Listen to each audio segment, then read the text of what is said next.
Making me look like an angry black man is crazy. I'm sick of it. It's ridiculous. Wilbon, you heard what Draymond have to say. Your thoughts? I don't know what that was in response to. I don't know what the question was. We have no context. I don't believe it had anything to do with the technical foul. I don't know that. But we know there was an incident where a fan was thrown out of the arena because of what he said to Draymond, or at least in the vicinity of, while Draymond was on a bike, stationary bike, trying to stay warm as players do. We don't know. There's too much we don't know. But, you know, the rant that we heard, if you want to call it that, it's interesting to those of us who, I'm often an angry black man and ain't going to apologize for it.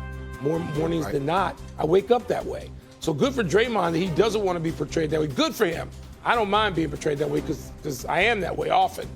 But historically, this is a thing that has to be dealt with, has to be, you know, dealt with, accepted, rejected, whatever you do to position yourself and what you believe. And so Draymond Green, I'd like to hear him. Draymond is a guy I've gotten to talk to. Stephen and Wendy and I get to talk to Draymond all the time. Draymond, when you sit and talk with him, he's not the same guy who's on the basketball court. He's not flailing. He is completely in control of the language and his feelings and what it is he's expressing. And I've talked to Draymond for long stretches of time, including last week. So I'd like to find out what happened on that bike that caused that reaction. I don't have any reaction other than that, because anybody who fits the description of black man in America who's older than 17 has had things that trigger a response that may sound very much like that, if not identical. I get it, and I'd like to find out what triggered it. I don't have the context or understanding of the words, so I'm going to focus on the actions. Focus on the actions that happened on the court. He's played 9 games this playoffs. He has 5 technicals and 2 flagrants. Okay, he was fortunate, although if you talk to people in the league, one of the things that drives him crazy is how what Draymond gets away with after he gets called for a technical. He was fortunate in this game that the officials didn't throw him out with a second technical after his reaction to this, because he stood in Tyler Ford's face and barked at him 2 or 3 times over. He's fortunate he didn't get thrown out of this game, and that would have been a 6th technical. Okay, so just keeping that in mind. We just got through him going through this apology for his team for the flagrant foul that he got in Game 6 of the last series, which he thought screwed that game up against the Rockets. This has repeatedly happened, and once again, for the umpteenth time after the game, Steve Kerr gives his defense of Draymond, which is he plays on the edge, and sometimes we deal with him going into this. That's all fine. They have made the calculation in the investment. They see 4 rings. His flagrants may have cost them a ring. And if he helped you win 4 and cost you 1, that percentage is what they're willing to live with. They pay him, they love him, they've decided to embrace him. But he has no margin for error now with Steph out. Just can't. You just can't be doing that. And that play that we saw last night with Naz Reid is a similar play that we've seen many, many times over the course of his career. Many, many times. And here's the thing. 2 of the technical fouls that he has so far in the postseason have been dead ball technicals. The clock actually stopped here because there was a foul on Naz Reid. Naz Reid fouled him. If you hit a guy like that after the dead ball, it's not a flagrant, it's a technical. It's the second time that's happened. Had those been flagrant fouls, he'd be suspended because he would have enough flagrant foul points. So he is riding right on the edge in a moment where the Warriors are desperate for anybody to be there. Any words he has going forward, whatever happened to get him to say that after the game last night, it seems like it was very unfortunate. Going forward, no more technicals, no more flagrants, can't afford it, he knows it. Stephen A. There's 2 points. There's 2 points to address here. I'll get to the other stuff Wendy just alluded to later. First order of business is him being portrayed as an angry black man. There are angry white men in this world. There are angry Hispanic individuals in this world. As black men, we're entitled to be mad. We're entitled to be angry when it's called upon. And I remember years ago when I was in Indiana covering Allen Iverson, and there was this big brouhaha about somebody who had spewed some racial epithet.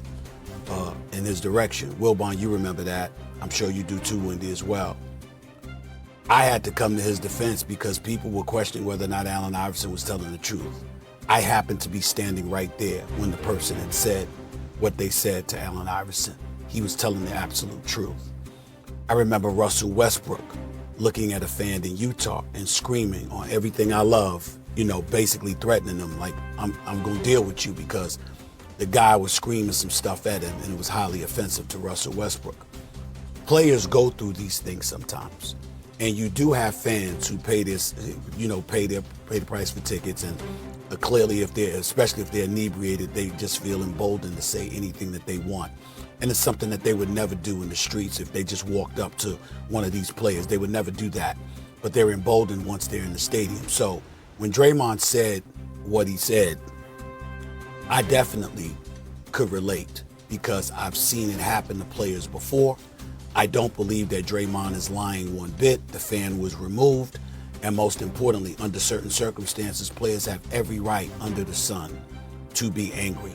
And it shouldn't be a situation that invites skepticism just because you're angry and you happen to be black, as if you're not entitled to react in an abrasive fashion if somebody comes at you in an abrasive fashion.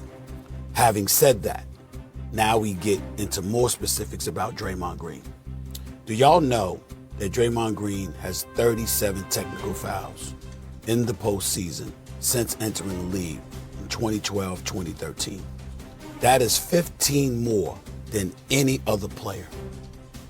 Why do I bring that up?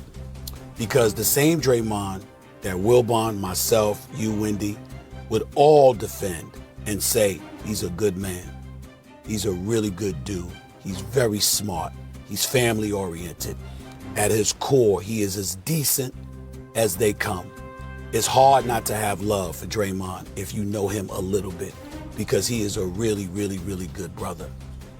But there does come a point in time where even to your brother, you're saying to yourself, you do understand there is some culpability here, right? On your shoulders. When the stuff happened with Nurkic, Kevin Durant, your teammate, I jumped all over Kevin Durant when Kevin Durant said, I hope he gets the help he needs, because I knew people were going to pounce on that to attach something more to Draymond that extended beyond the court of basketball. And I thought that his former teammate, Kevin Durant, should have been sensitive to that.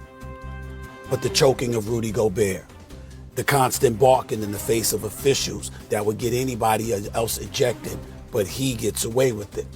All of these things contribute to the reputation that Draymond may have, and it's inescapable. And telling him that shouldn't invite the level of vitriol he might come back at you with. There's a difference between condemnation and simply pointing out, yo, bro, we're trying to help you here, because no matter who you are and who we know you to be, that's not how it looks on the basketball court.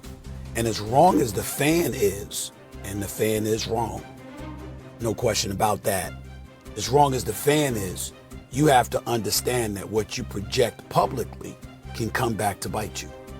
And that's what really this is all about. Just real quick, let me mention this. Let's be careful here.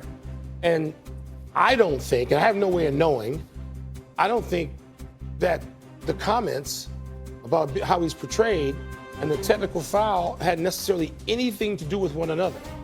These are two, in my mind at this point, knowing only what we know, which is very little.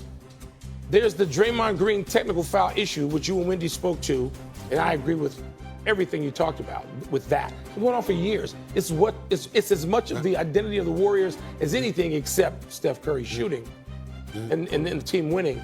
And then you have whatever happened later. In the fourth quarter. Hello, xin chào tất cả mọi người. Hôm nay mình sẽ hướng dẫn mọi người gấp một trụ cú đáng yêu nha. Mọi người cùng bắt tay và gấp với mình nha. Đây là những dụng cụ mà mình đã chuẩn bị để mình làm nhé mọi người. Mình đã chuẩn bị một tờ giấy hình vuông màu xanh và một cái kéo nha. Bây giờ mọi người cùng bắt tay và làm với mình nha. Đầu tiên là mình sẽ gấp đôi lại.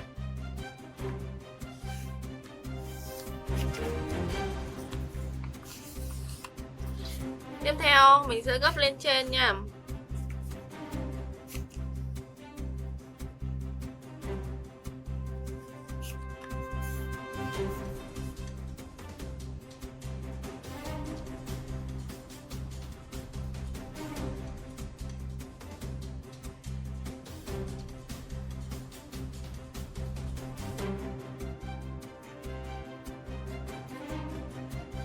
Tiếp theo là mình tở ra nhá. Mình gấp phần này lại.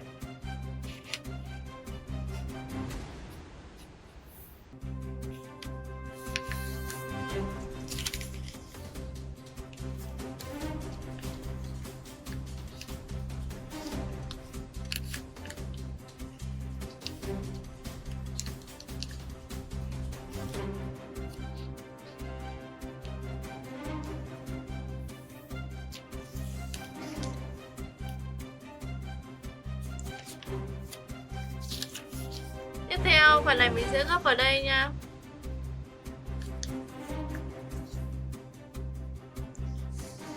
Mình sẽ vuốt nha.